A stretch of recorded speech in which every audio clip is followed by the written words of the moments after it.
Why, hello, everybody. Hello, hello, hello. Mary Cronard here on behalf of the Living Room Community Art Studio with another live stream Instagram artist chat. This is something we do every Tuesday here on the Living Room's Instagram channel. I guess it's a channel. It gives us an opportunity to check in or meet a creator, change maker, artist, envisionary kind of person that's out there in the world, learn about them, who they are, what they do, how they create, not just art or, extraordinary things or experiences, but how they create change in their community as well. It's tricky these days to connect with people in person, to get to know them and who they are. So we'd like to open up this window to introduce you to folks you may already be familiar with, get to see some familiar faces, but also sometimes shake things up and introduce brand new people that you may not have heard of before or had the opportunity to meet. Of course, in the studio, that was super easy. You'd stumble upon people, we'd meet new people all the time. Now, not so much. So this is our way of continuing to do that. Cracking open the window, opening up a door, introducing someone, welcoming them into the studio space. And this week, we have a guest that I imagine a lot of folks in Oshawa will be familiar with. If you were ever lucky enough to spend time at the studio space, you've probably met him before. If you spend a lot of time in the downtown Oshawa community, you've probably connected with him or seen him or heard of him before. Our guest today is, hello everyone, welcome, welcome, welcome, is Daniel Cullen. So I'm going to let Daniel explain a little bit about who he is when I bring him into the live stream. But how do I see Daniel? Definitely a change maker, a creator. He is a writer, a published writer, a poet. Every once in a while, he would pick up the guitar at the studio and play a little bit. But more than that, he is someone who believes. He cultivates and creates hope wherever he goes and has this ability to inspire and motivate others to do the same, regardless of what they might be dealing with or coping with, surviving or thriving in their life, in their environment right now.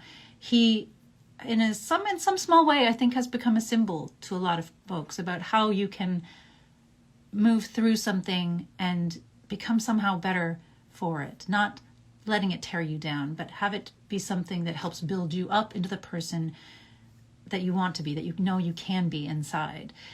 Change maker, absolutely. Activist, yes. Founder of something called the Hope Coalition, indeed. So why don't I send Daniel, who's in the stream here, I'll send him a little invite and we will invite him on and we will get chatting. All right, so now always that exciting moment of waiting to see, oh, we're connecting, folks, it's happening. Yay! Daniel, how are you? I'm good, thank you. I'm here. I made it. You wouldn't believe it getting here. Like I had about 20 minutes to get 3 or 4 things done, and then all of a sudden I realized I need headphones because I want to be in a spot where I can keep talking, and so I had to duck into a corner, and I'm stumbling on a street corner, very apropos, I suppose. Yeah. Well, and here I am. Thank you. Hello. So much for joining us. I'm so happy that you could join us. I know you're so busy, and it's funny when I checked in with you, you said, I'm just in between spaces right now. I'm in between. And that's so much, I think. Yeah. Can you? Actually, go ahead. I'll wait. Well, I was just about to ask you, for folks who might be watching who may not be familiar with who you are or what you do or what you've done, would you be able to introduce yourself to people in your own words? All right. My catchphrase is I used to be a dope dealer, now I'm a hope dealer. And hope is something that sits on the inside. If it's inspired, it'll rise, right? That's what hope is. So I am, let me see. Right now I'm talking to you from my job, and so I'll start with where I'm starting from. Okay. I am a peer outreach worker with the Backdoor Mission, working in conjunction with United Mission, which is the hub that's in downtown core Oshawa to deal with the marginalized and homeless, to provide services in one hub spot. Mm-hmm. This hub spot was the byproduct of conversations that came out in June of 2018 and 19, 17, 18, 19, when the GAP committee, which I chair, started talking and giving a voice to those with lived experience. And the GAP committee and service providers and people with lived experience got together, and we realized that there needed to be a hub like this. When COVID happened, this hub space came into existence. I'm also on the board of directors from the First Light Foundation of Hope with Roy.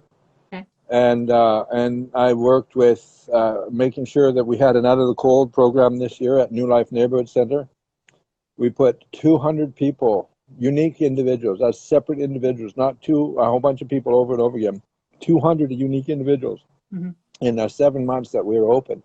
6.5 months we were open. We put there 200 people slept there.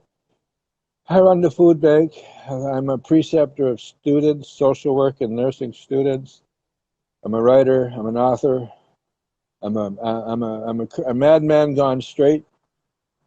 And I do whatever I can do for the well-being of the community I live in and to move the community forward. I guess that's what I do. In my own unique way, because I definitely do it uniquely. Well, I think that's part of, now I know that you haven't always considered yourself an artist, but it's definitely something that I see in you, and I know others see in you as well. I wonder if that's a part of the creator, like that creative spirit you have inside of you. Yeah, it is. Yeah. Because you don't do things the expected way. You don't do things the normal way. And that definitely defines an artist, right? We eccentric. Think books, right? We improvise when we need to. Yeah, yeah.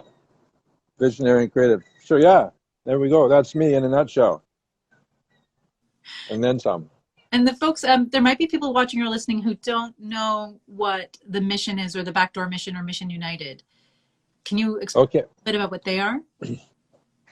There is the downtown core houses the majority of the homeless in the Durham region end up in the downtown core of Oshawa.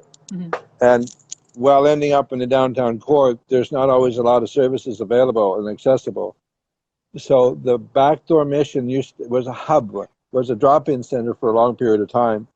Then it started a longer meal program, and now it's just evolved into, we have a medical hub where we have 2 nurse practitioners and 2 doctors that work on a regular basis to provide health services to people that wouldn't access services on a regular basis.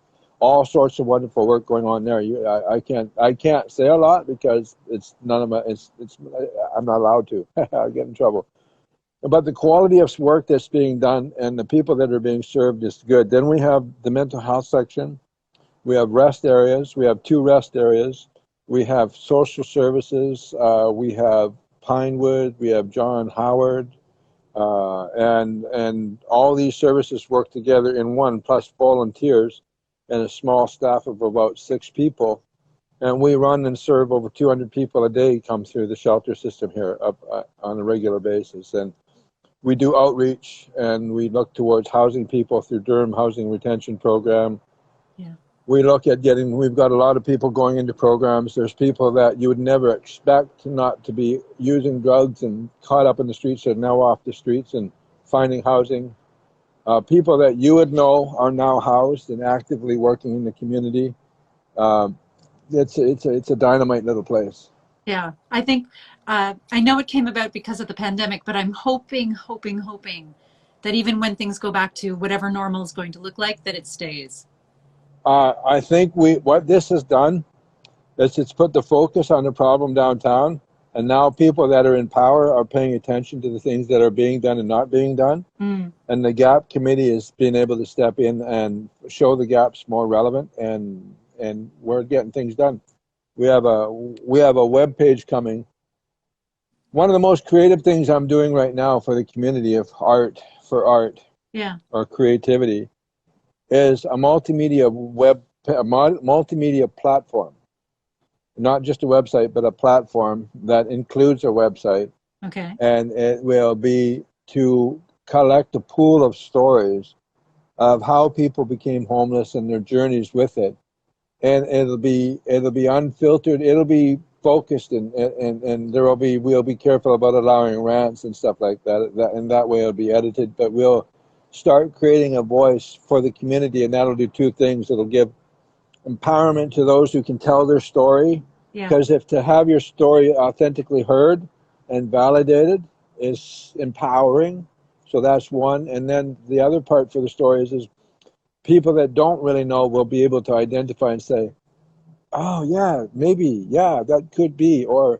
And with that kind of perspective, they begin to flip their paradigm. And what my whole goal is to flip the paradigm for being homelessness as being a problem to be dealt with, as to be a challenge with a solution to be found. It's flipping the paradigm, the perspective. And there's more to it than that, but that's the creative thing. And I've got, That sounds go. That sounds extraordinary. It sounds so amazing. It sounds fun. Yeah. There we go. One of the things I love about you as well, like just talking about the reframing problems, reframing issues into opportunities, and being able to find a certain kind of excitement is not the right word, but being able to identify and acknowledge the obstacles that are in our way. Like instead of being ashamed or burdened by them, like looking at it like, oh, we know this now, let's do something about it, instead of trying to shuffle it away or pass it off to someone else.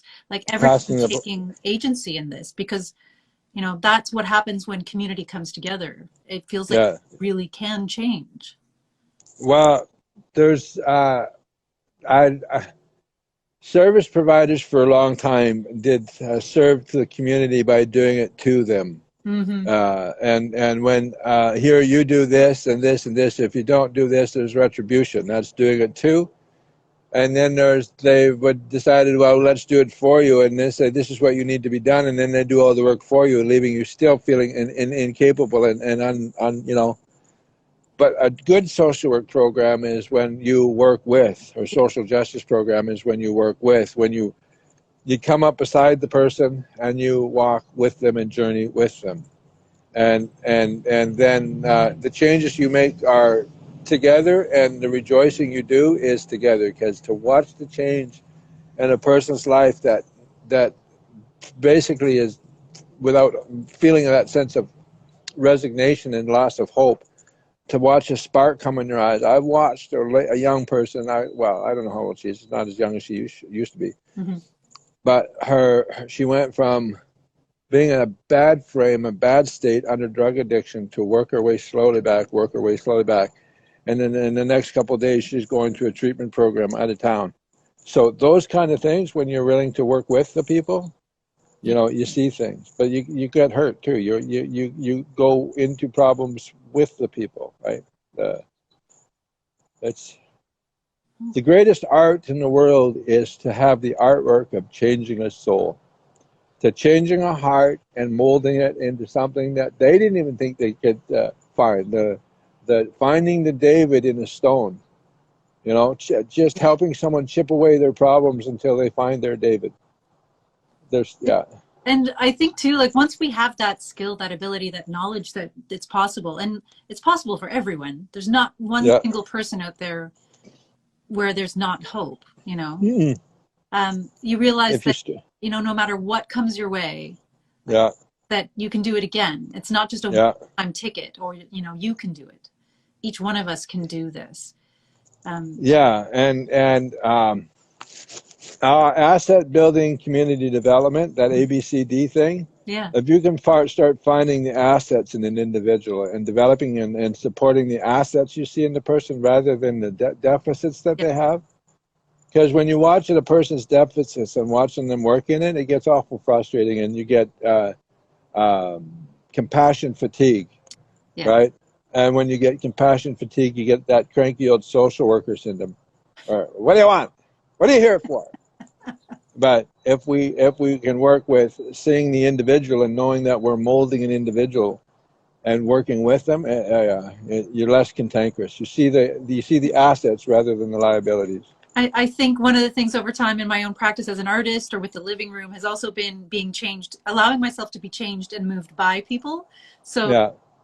I'm being molded and changed and learning just as much as I hope people around me might be learning from the experiences we're sharing. I've learned that I knew I had lots of ideas in my head 15 or 20 years ago, but when I started to work with the nurses from York, and I started to realize I had to go through their learning plans and work with them on their learning plans, I started to educate myself, right? I got smarter and smarter. And that's the idea of working. That's a symbiotic learning experience. It's where the teacher, student, teacher are one and the same. Mm-hmm. I mean, there's a learning dynamic and a teaching dynamic, but if you come at the level as I'm no different than you are, I'm just farther down the road, that's it. And it's a great way to learn. Age and stage, no matter where we are. Everything okay? Age and, yeah, I'm just making sure they're not beating up the wall. Yeah, I'm in a corner. Nobody knows where I am except Anne. So, but she won't say anything because I know she's solid. Except Anne and everyone who's watching right now, who might. Sorry, I amuse myself sometimes. We got it. That's sometimes we're our only audience. That's what happens. Yeah. So that's it. And yeah, what's up? That's it. Anything?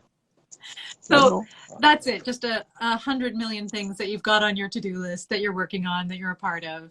It's amazing. Yeah, I tell you what, when I got nothing to do, I get really bored. Me too. Yeah, yeah. So keep my mind busy keeps me out of trouble. Yeah. And I still chase the sunrises. I've been chasing sunrises for the last month or so. So I'm down at the lake at 6 o'clock in the morning and watching the ball come over the horizon, and it's wow. Wow. That's a way to inspire yourself to go through another day. I might even paint the sunrise one of these days if I can ever find an art studio. Don't you? I got some really nice pictures of sunrises, and you can mix the colors and see the hues of the clouds. It would be really nice. You can do that. So, I know I can. I can do anything. I'm an artist. Thank you very much, Daniel. I've only been waiting, 6 or 7 years to hear you say that out loud. Something like that. Yeah. So. And you do occasionally dabble in the paints when we at the studio when we'd kind of invite you to do that. But you also you mentioned earlier about stories and that a lived experience that each one of us can draw from to recognize our story and then share our story if we want to. Yeah, I'm still here. I'm just in the shadows. There we go. Look at that. You're moving around. You're keeping us awake. We're like following you here. It's like a dance. I'm trying to, All right. I'll read you one of my poems. I would love that because for folks who don't know, I mentioned at the beginning, Daniel's a published writer, a poet. I know you've performed at several of the open mics that we had at the Living Room. Yeah. You know, you talk about taking a hard experiencing and allowing it not to defeat you, but to define you, right?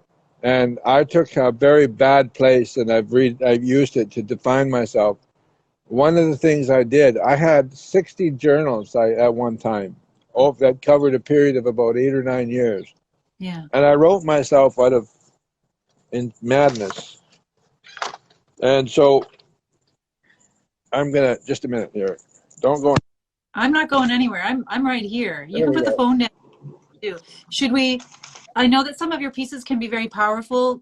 Are there any trigger alerts that you'd like to share with people? I'm going to read a poem about you pass me by, and then it shouldn't be a trigger.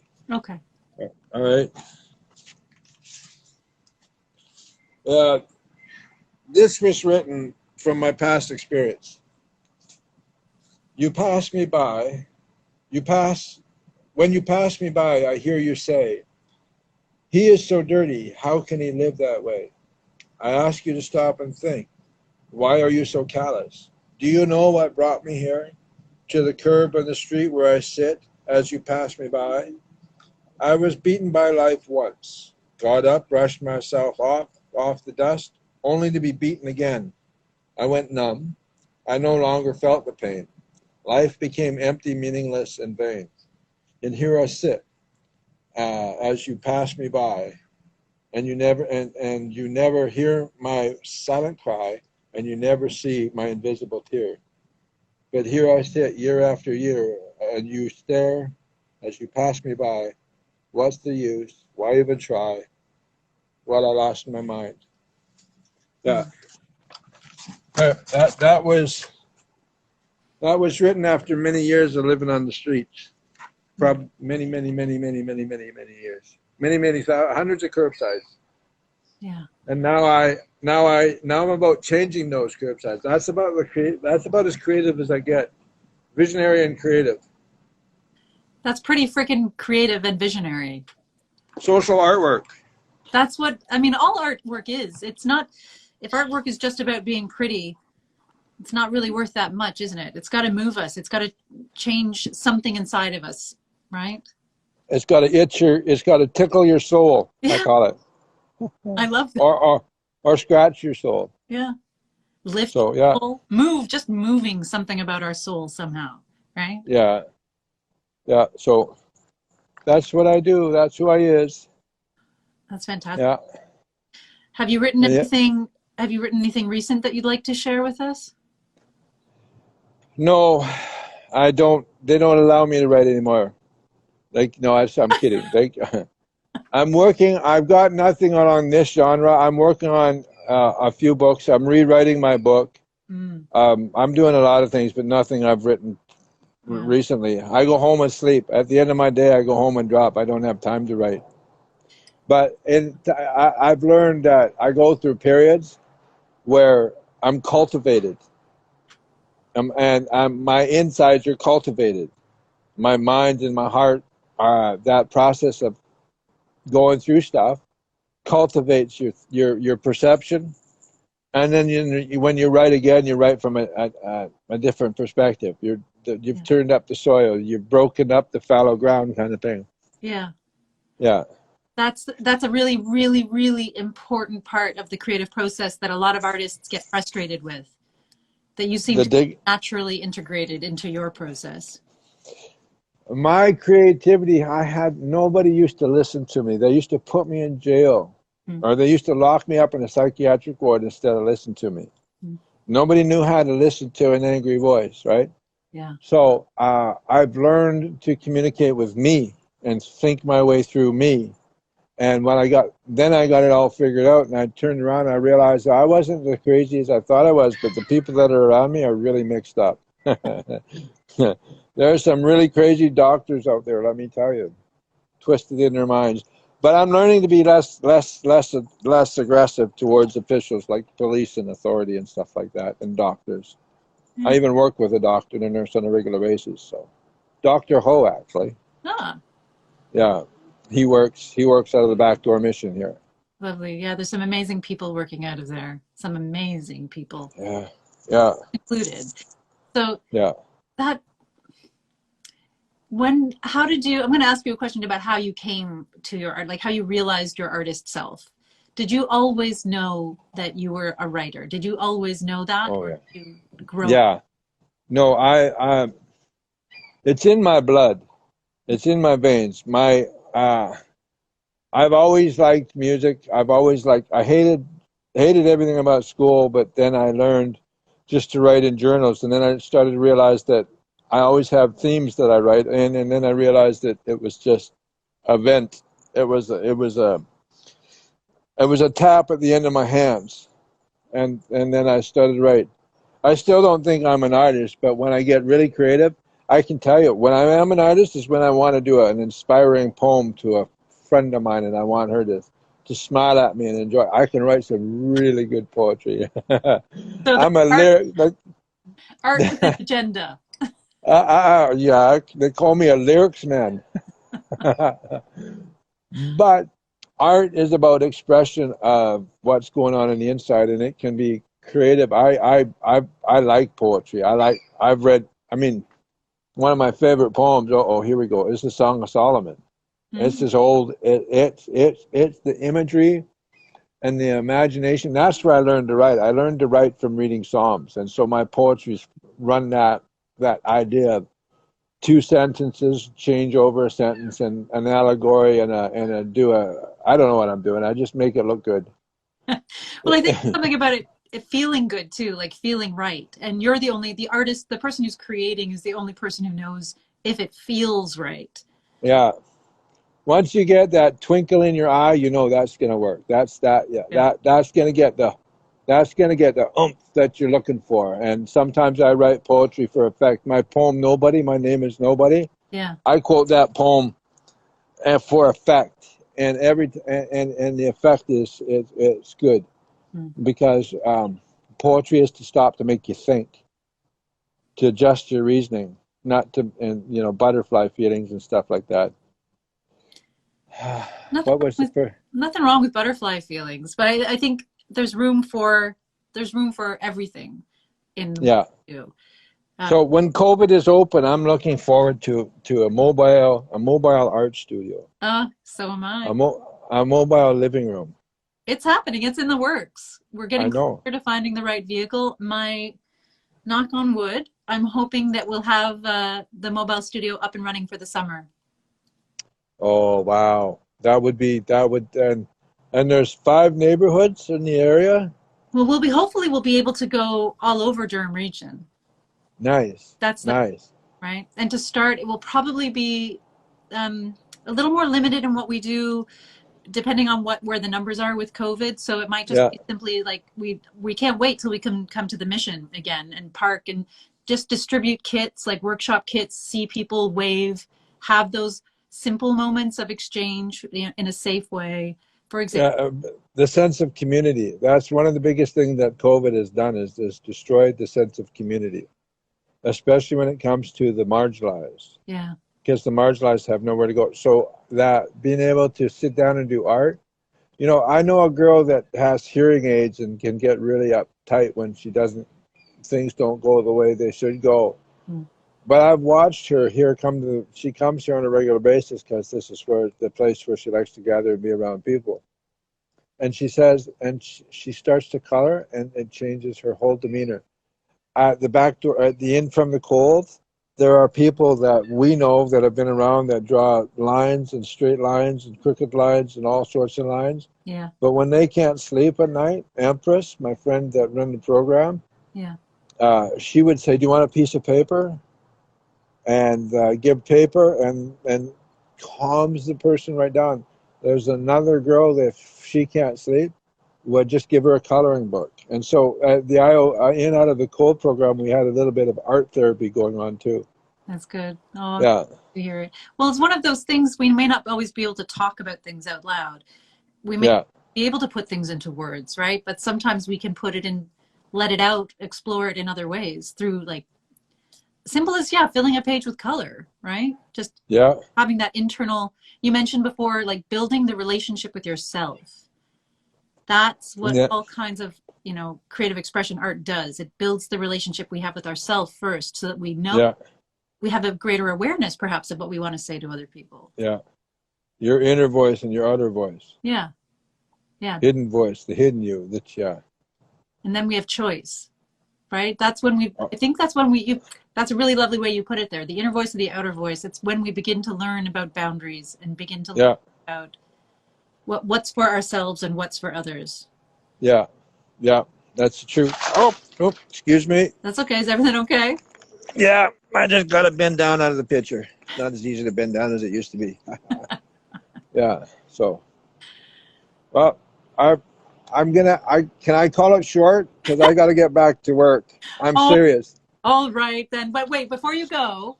Sorry. Would it be too much? Would it be too greedy of us to ask if you could share another poem?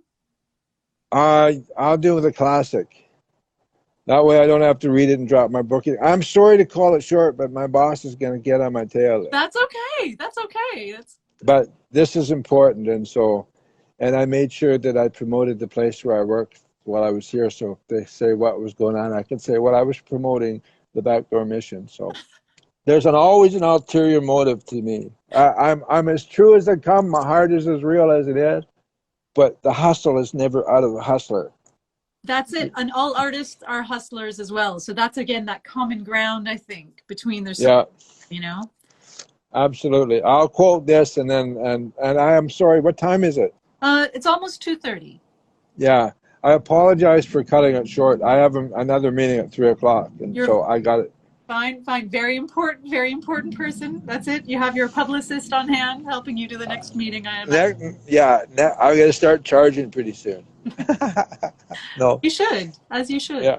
Right? I got a speaking engagement coming up with somebody or somebody else. They saw me doing something and they said, I want them to speak. So when they get in touch with me, I'll tell them what my age is. It's getting bigger. I'm charging more now. Good.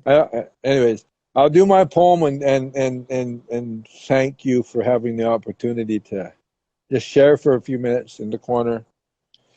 Okay, here we go. Okay. This poem is, I've said it before. It says, let me tell you of a place. It exists in every city and town. The places may change in location and size, but this place really exists. Most people try to turn their eyes and say it doesn't exist, but who am I to say this place exists and most people try to turn their eyes? My name is Nobody. I heard a mother say in response to her child's inquiry as she pointed at me saying, Mommy, who is that man? And the mother said, Nobody, dear, he's a homeless man. And that's what I do now. I take away the nobodiness and show the somebodyness of the people that everybody wants to forget about. Yeah. I'm a hope dealer. Yes.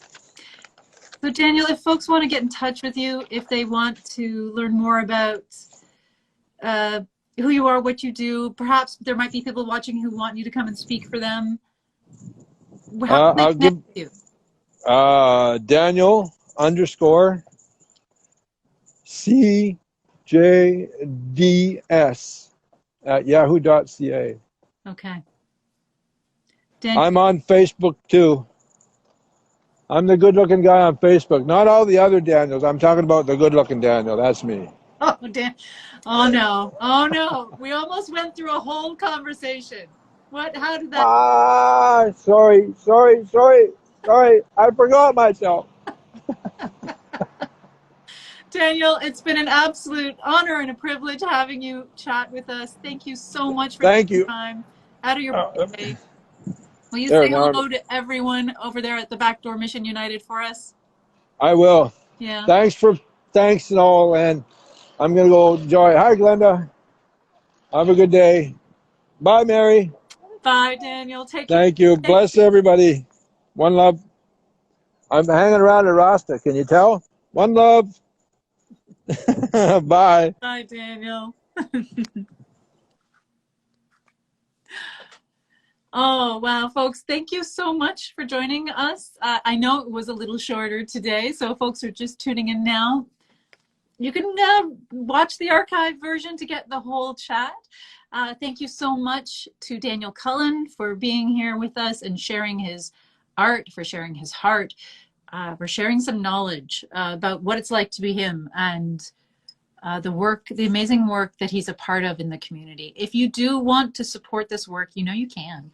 Get in contact with Mission United. See how you can help support projects like the one Daniel's working on. Get in touch with Daniel and let him know that you'd like to support what he's doing. There are so many ways to support. And if you don't live in Durham region, connect with those organizations within the cities or places you live so that you can learn how you can be a part of making things better in your community, not just for other people, but for yourself as well. Because when we are a part of making that creative change, when we do walk alongside people in their journey, learn about what they need and how we might support them on their journey, we inevitably end up making our journey a little more interesting, a little brighter, a little easier sometimes as well.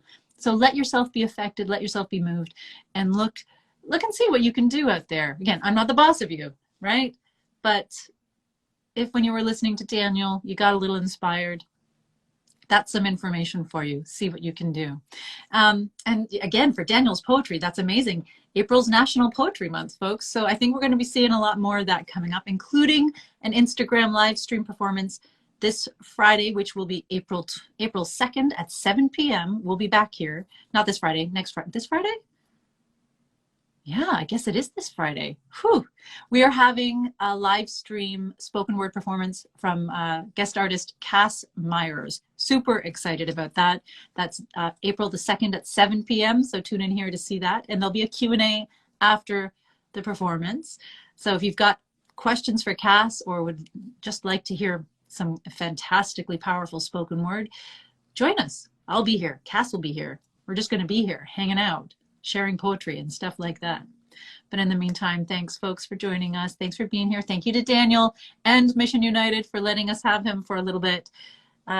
Take care, everyone. Take care out there. And until we can connect and create with one another again, I look forward to connecting and creating with you right here online, either on Instagram, like we do most Tuesdays, or Wednesday afternoons on Facebook when we do our live stream hangout. So join us there if you'd like more of this chatting, creating, connecting with other folks in the community. Thanks so much, everyone. Have a wonderful day and see you soon. Bye.